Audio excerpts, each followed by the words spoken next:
Hi John, who are we talking to today? Peter, today we have Charlie Hall on the show, and she is a musical mystic.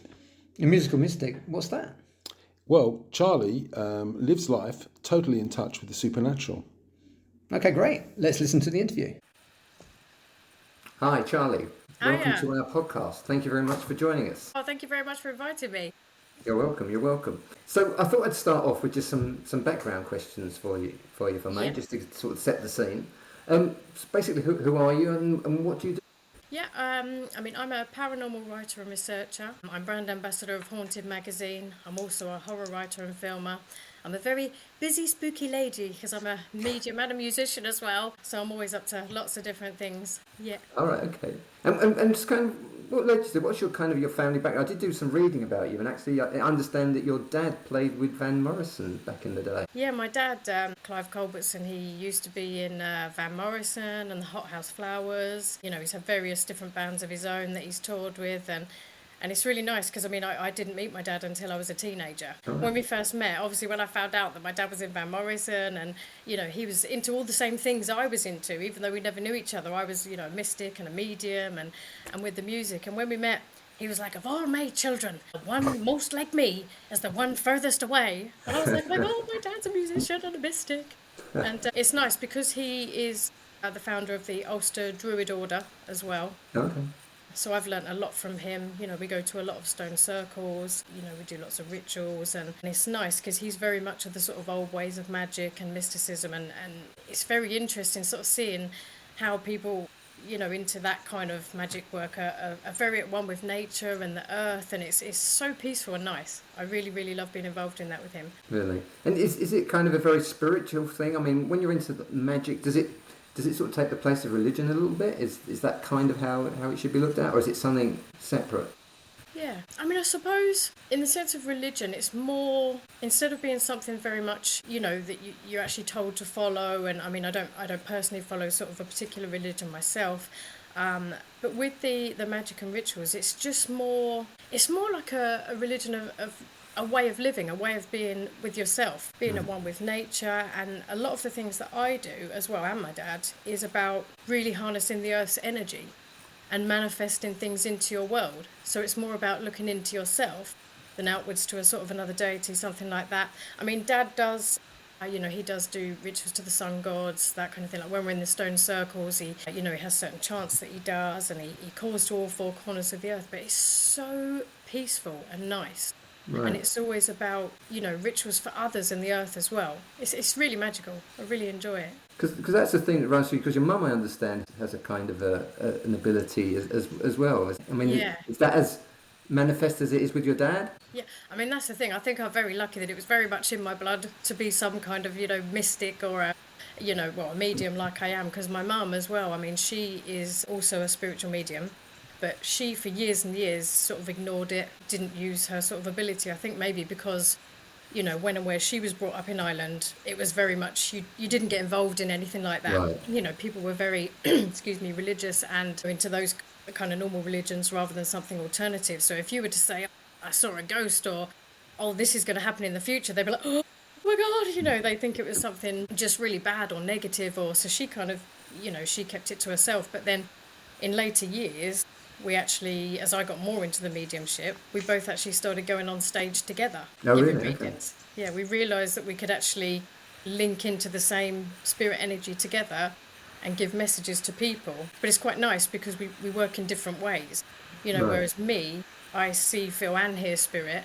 But with Mum, she's more about just knowing. She just knows things, or she gets messages. So it's slightly different. Therefore, we work well together when we're on stage. Okay. Because it started very early for you, as I understand it. You were very young when you started to see things and feel things. Yeah. I don't remember this personally, but Mum tells everyone this story, and I love it. I absolutely love it, and I tell a lot of people because I do remember when I was about sort of 4, my mum, we lived in Ireland at the time, and things used to be moved in the bedroom like toys or teddies, and Mum always used to say, why are you moving the things around? And I'm like, and I just remember thinking it was strange because I hadn't moved anything. I wasn't moving the things. I don't know what it was. I don't know for sure if it was a ghost, but I just know I wasn't moving these things. And then my mum, when we moved over here to England, my mum said one day when her and my stepdad heard me hysterically laughing at about the Right. age of 4 in the other room. And she said, we wandered in to see what on earth you were doing. And she said, we couldn't believe it. They were like horrified. She said, I was rolling around on the floor and laughing.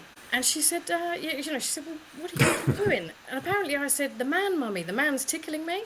And she said there was nothing and no one there. I was in the room by myself. And so she said that they started sort of asking me some questions about it. And, Mum believes that the man I described, she believes is her father who passed away when she was 13. Oh, really? Wow. So I guess that was my first proper encounter with, I don't know, some kind of, paranormal experience or spirit energy, however you want to term it. Okay. Yeah. But as you got older, it sort of manifests itself. Some night terrors, you describe it, or very bad dreams. Is that fair? Where you saw things and felt things in your dreams? Yeah, when I was in my very early teens, I did start to get like premonitions, and I would go to places and I would know what was going to happen next. It was really strange, especially for me as, I was really young. I didn't really know what it was, but I remember one particular time I was out with my mum and my stepdad, and we went to this place and we were dropping off a friend, and I'd never been there before. And I just remember we were driving up towards this green and there was this tree with blossom, and I said, oh, there's the tree. And Mum and Dad said, what are you talking about? You've never been here before. I said, but the tree over there, and there's a girl going to come around the side of the tree. And I specifically remember I just knew it was going to happen. I don't know if it was a dream or a memory or whatever. And then this girl came out from around the tree, and my mum and stepdad were just like, what? Which is, they didn't know what to make of it. Well, neither did I, really. I mean, unfortunately, as I got older, it kind of, that side of it, the premonitions died down a little bit. But as a teenager, it really did, like you said, the night terrors and things. I don't know what that was all about. I used to get, dreams where something would happen in a dream and I'd actually wake up, like I've had a mark in my ear before, I've had marks on my arms. Was that paranormal? Was it me in my sleep? I do not know. But some of the dreams would just be so vivid. And again, though, I never quite know what was a dream, what was real or not, because sometimes, like I remember one night specifically, I remember I just felt someone was standing next to me in the bedroom. And when you get that paralysis, you absolutely freeze with terror. Yes, yeah. But I just knew someone, because I had my back to them, and I just knew, so I actually heard them walk in the room. They were standing behind me, whatever it was, and I remember thinking, oh my God, I need to turn the lamp on, And all of a sudden I just heard this breath, like someone breathed really deeply at me, and I just literally went, Rah! Jumped up off the bed, swung around, turned the lamp on, and nobody was there. There was nobody there but me in that room. Again, was it a strange... Well, I know I was awake, but what was it? Was it spirit? I don't know. I really don't know. Yeah. And as you got older, I mean, it must have been... Did you ever come to the point... You've obviously pursued this. But was there ever a point where you were afraid to pursue it? Because I guess it could be seen as a burden, right? If you've got this disability. And if you... And could you switch it off? Did you ever want to switch it off? Or have you always kind of pursued it in a positive kind of way?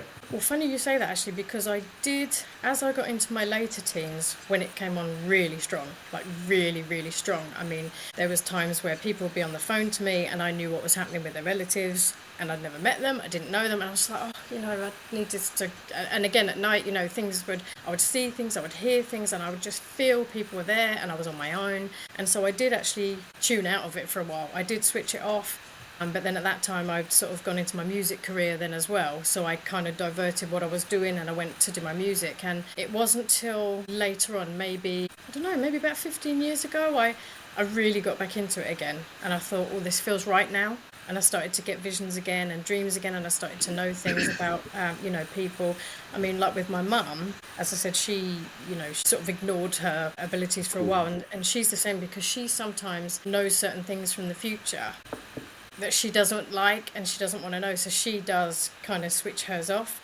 But it's strange, because sometimes I can meet somebody and I won't get anything at all. Right. I won't feel anything, I won't know anything. But then you meet someone else and I just know loads, or I just see things, or I see spirits behind them, I see things from their past, it's really strange. So sometimes I can't switch it off. I mean, I remember a couple of years ago I was up visiting my brother and his wife up north. And we went for a coffee in Starbucks, and she'd brought a friend along who I'd never met. I'd never met this lady. And I'm sitting at the table, and all of a sudden, a spirit dog, if you want to call it a spirit dog or energy, ran under the table, and I saw it as clear as day. Oh, really? And I'm looking down, and of course I didn't know this lady, and I thought, she's going to think I'm bonkers if I say something. So I tried to ignore it. We carried on chatting, and the next minute I saw a lady standing behind her, like a spirit lady behind her, Really? Oh. in the coffee shop as well. And it's funny because I kept looking over and I kept looking over, and next minute my mum turned around and she went, "You're seeing something, aren't you?"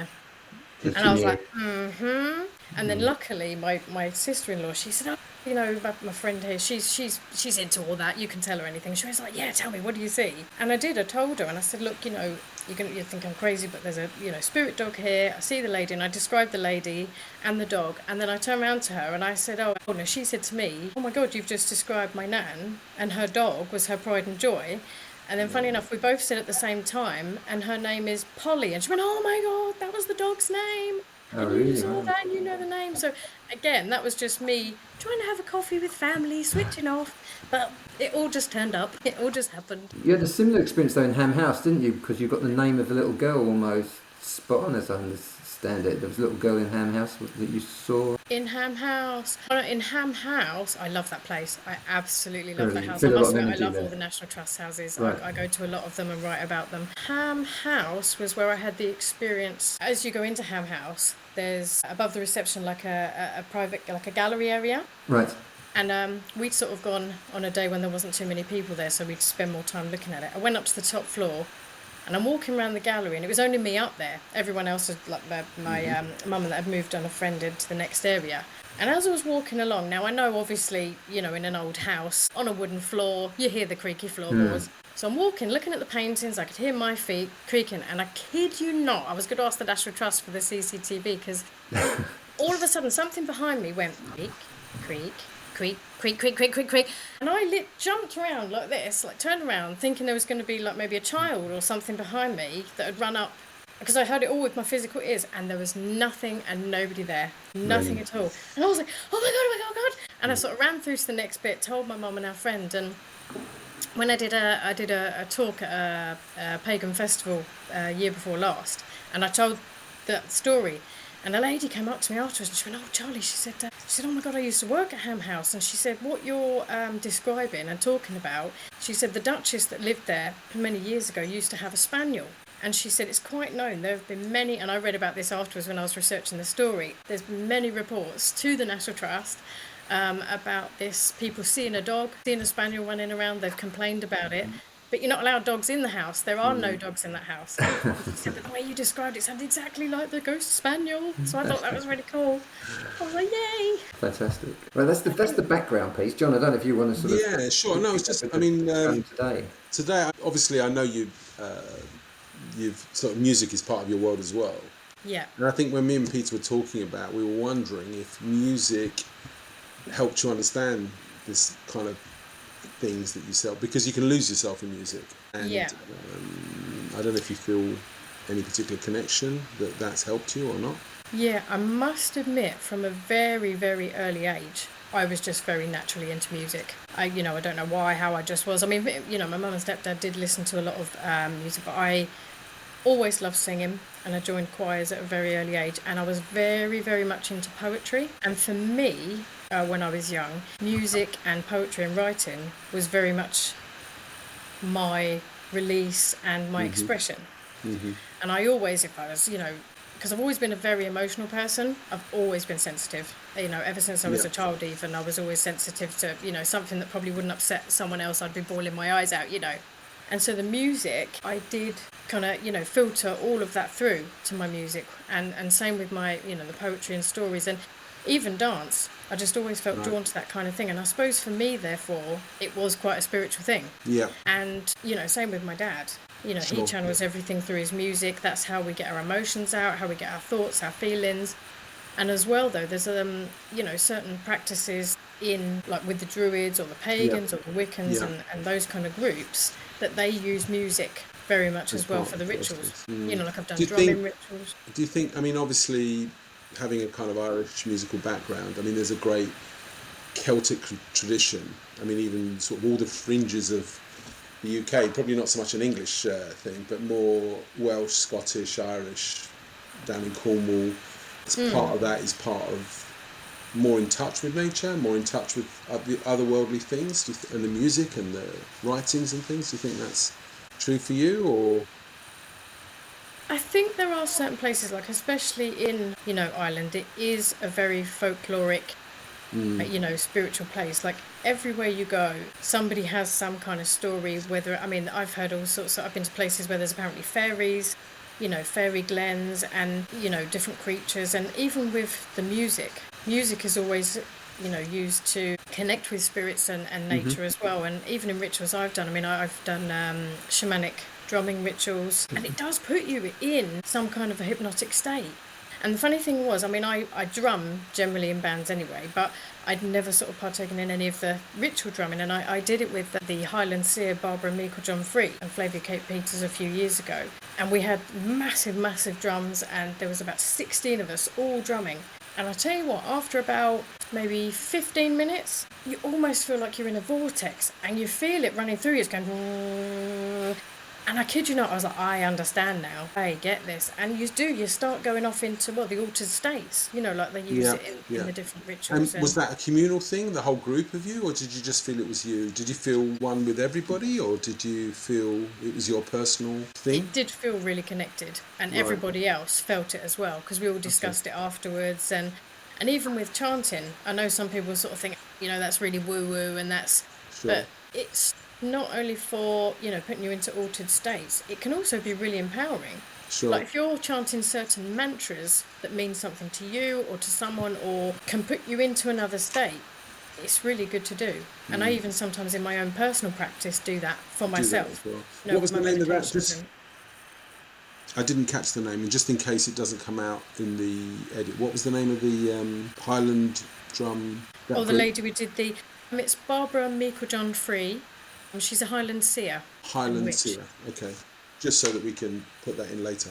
Yeah, I mean, she's wonderful. Yeah, and so do you think so when you think of the paranormal, do you think it's a physical world, a philosophical world, runs alongside us? How do you see it today? For me personally, I think that the paranormal is something there that we don't understand yet. Right. And the funny thing was, I mean, I've had this conversation recently with a few people. Had I been asked 10 years ago as a medium, you know, when people say to me, oh, you're definitely connecting with dead people, I would have said, yes, 1,000,000%. That's exactly what I do. But over the past sort of 10, 15 years of my research, my experiences, all my own unexplained and paranormal experiences, I am now personally really starting to believe a lot more in the quantum theory about energy and everything being connected. Mm-hmm. And funny enough, I was talking to the guys from the Uncanny, BBC's Uncanny show, and I went to their live show and I met with them, and I actually was talking to them briefly. They let me sort of talk about it on the mic when they were in their show, and I said to them, the more I look at this, the more I am starting to believe that all of time just is, and I feel that the energies that I connect to are from all the different times that just are, and it's all just around us, and we can tap into it as and when. And especially when I go to, like for instance, I went to the Grace to You Priory up north, which is, you know, a real hotspot for paranormal sightings. And how can I explain it? I sometimes get visions of the past and the present at once. So like when I was at Grace to You, I see with my physical eyes, you know, like I'm looking at you now. Yeah. But then I get like an overlay of the past, and I see it playing out, and therefore that is the past imprint of time that was back then that I can now see now. Sure. Now see now. Does that make sense? Yeah, no. So you're almost saying that, they're running alongside. They're both happening now. They're both happening now. Okay. And what? How do you reach that world? What do you? You know, you talked about chanting, or do you go quiet? Do you meditate? Do you? When I go onto platform at the spiritual centres to give messages, or if I'm going to give any private messages, I do personally like to just have a little bit of a meditation beforehand. Right. And I do, in my mind, or sometimes out loud when if I'm on my own, ask these energies to draw nearer, or I term it the field. Okay. I call it the field, the energy that's around us. So sometimes I'll say to the field, right, what's in the field now? I need that. I need to connect to that. I can see that. And then sometimes things drop into my mind that are going to happen when I get there. So for instance, just an example, I think it's about a year or two ago, when I got in and I meditated before I went on stage, I had a lady that I could see very clearly. She was in a white dress. I knew she was someone's grandmother. And the funny thing was, I saw the vision of where I was going to be on the stage when I got there, and it's almost like I see a light or like an energy thing that shows me where in the room I need to go to give a message. And this is before I got there. I just knew it was going to be someone over at the back, right hand side. And then when I got there and I gave the message, it was a gentleman over at the back on the right side, and it was his grandma. And he said what I described with her with the white dress, the glasses, etc., was actually in the only remaining photograph he has left of her. And that was what she was wearing in that picture. So there you said you're on stage. I mean, and you talked about the field. Where do you get in touch with this world? Can it be anywhere? Can it be, you said, having a coffee in Starbucks or the bus stop? I think it's all there around us all the time. And that's the thing. It's like, with the paranormal investigations, what me and my team try and do.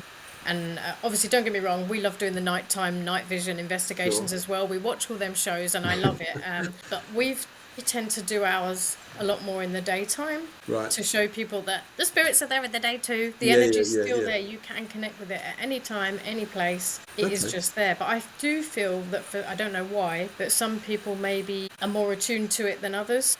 I don't know why that is, but obviously some people things happen and they tap into it. And I was going to ask you about that. I think, again, myself and Peter were talking about, is it something that could be learned? I mean, if, we're a couple of old cynics or whatever, well, hearing what you're saying is really moving and interesting and challenging. Yeah. And from it's almost within all of us to some degree. Yeah. Do you think it can be learned, this? I mean, I feel, from the places that I went to try and enhance it and understand it, the spiritual centres or churches, they can. I mean, some people go there that have never ever done it ever before, but after a few months of learning how to tune in and how to do it, they're able to give messages. Wow. I personally feel that everyone is capable of connecting to it all, but I think that, I know this sounds really cliche, but from where we're all conditioned when we're younger, and we're all sort of told and taught to switch off from it.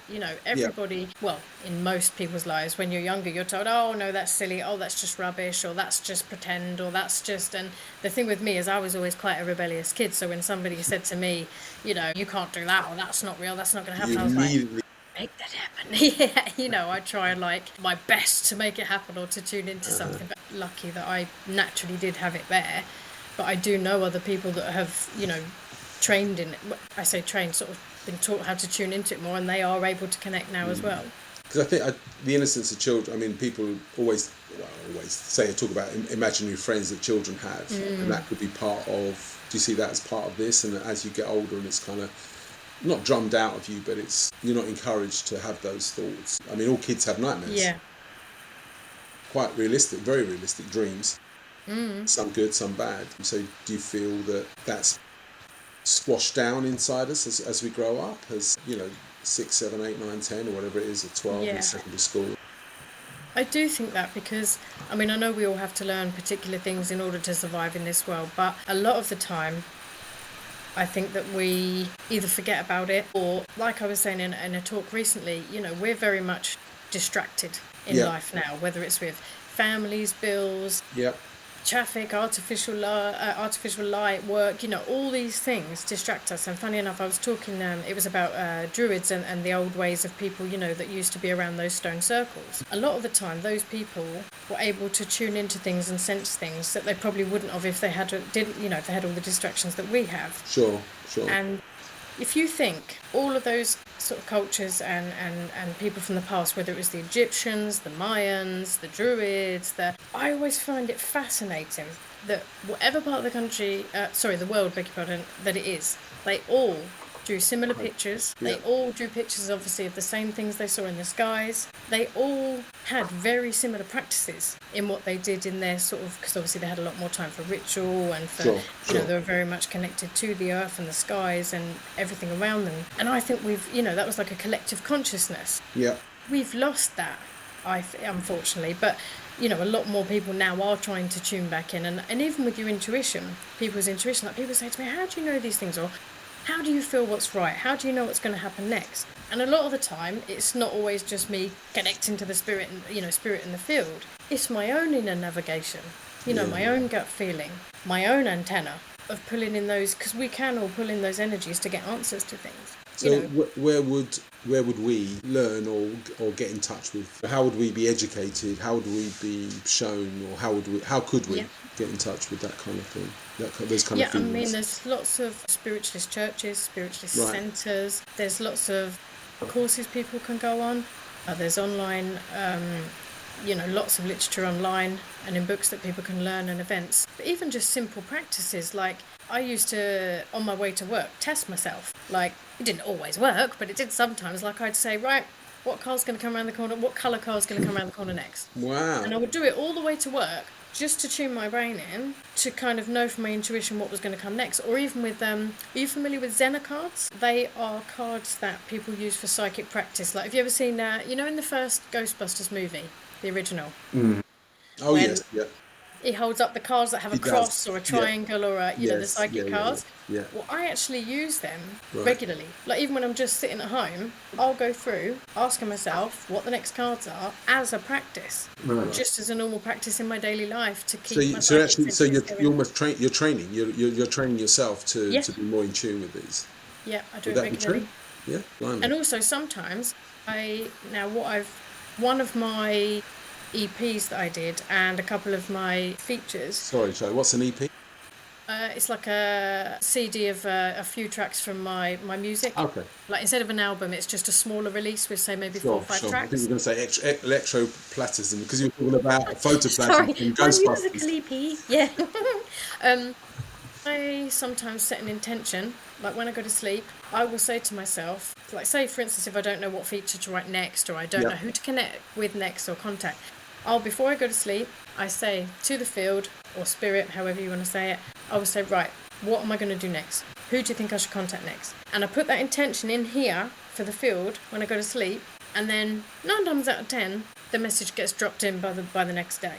And the same with my musical EP. I actually brought out an EP, this was quite a long time ago after my record deal, and I dreamt the whole thing, even down to the tracks. I woke Wow. up with the tracks and the music in my head. I was quick, write that down, and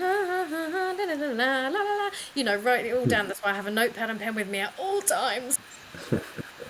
That's brilliant. So we were thinking, is it something regular? I mean, you're doing it daily. You're living this life daily. It's not like you're a sort of an Olympic athlete, but you're doing training every day to get in tune with yourself. What happens when you don't?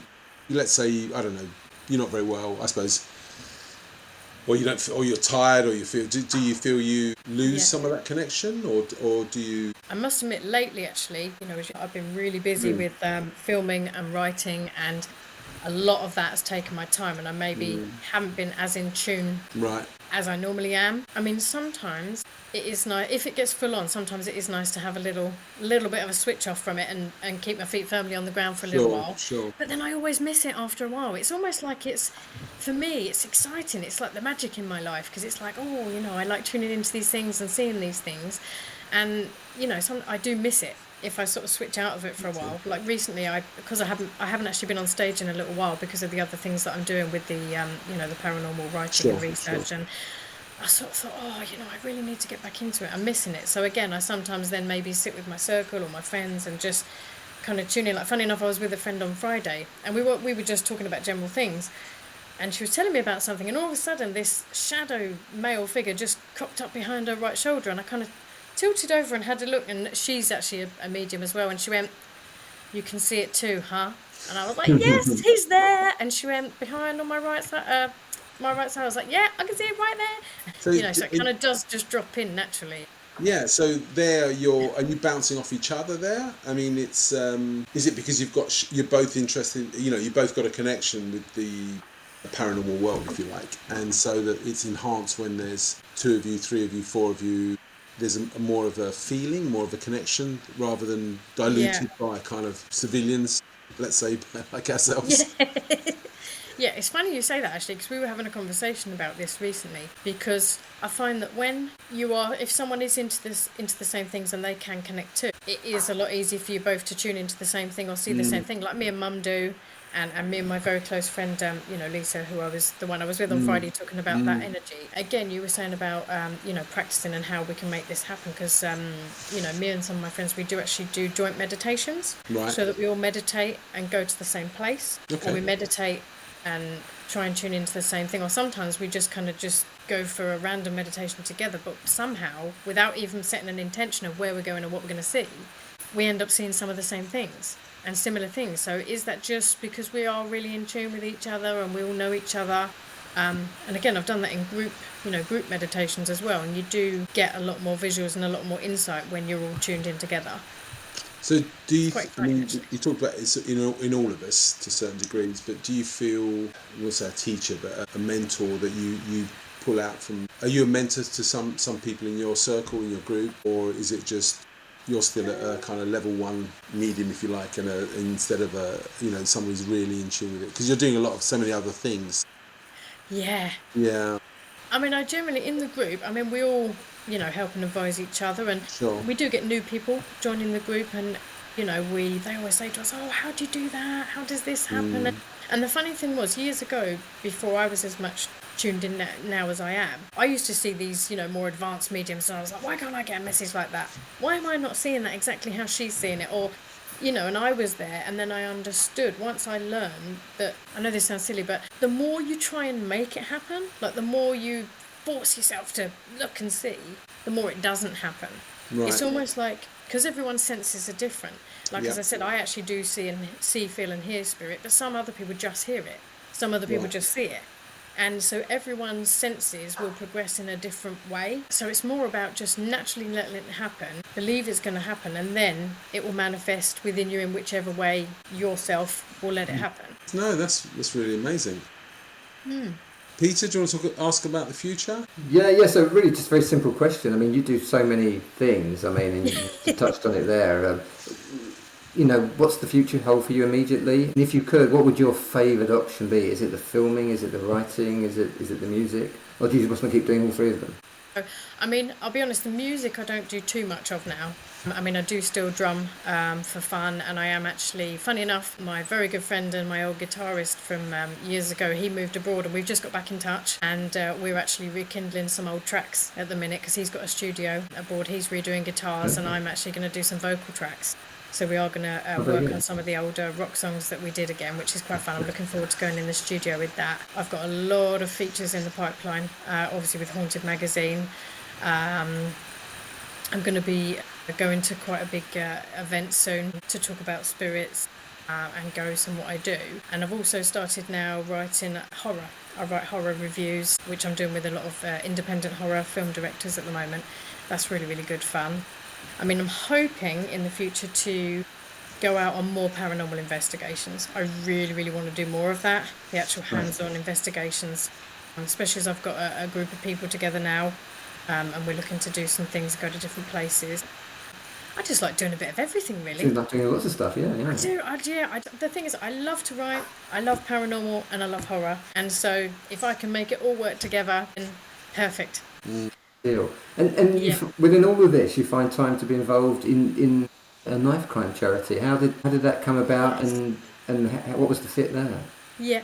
Well, the funny thing was, many years ago, I was actually a vampire in a German TV show called Peep. It was just like a little scene that we did for the promotion of a film that came out in the 90s called Razorblade Smile. Okay.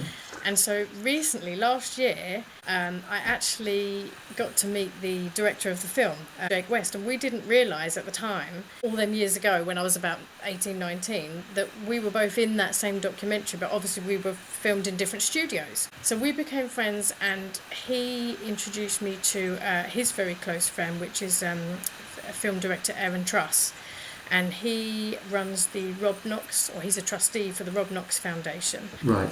which is a charity set up by the parents of Rob Knox, who Harry was Potter. Actually. in Harry Potter. Yeah, he Yes. was Marcus Belby, and literally after they'd filmed the Harry Potter Half-Blood Prince, he was out celebrating, and he got murdered in a horrific knife crime attack, and so the foundation was set up, and now we made a documentary all about it in 2021, which was on ITVX for 2 years, and we're just trying to get that renewed now to get it aired. But he's just done a follow-on documentary which we launched last week, which is on YouTube at the moment. It's Knox 16 Years Later, and that is basically a follow-up reminding people, you know, we need to educate the youth, you know, we need to spread awareness of knife crime. And I mean, it's really nice because people like Ray Winston, Yes.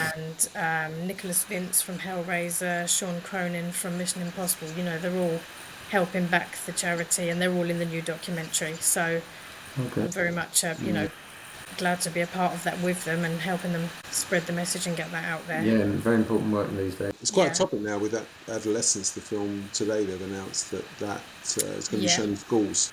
So I don't know, obviously, to educate people about the dangers of getting sucked into that world and, you know, what things can happen.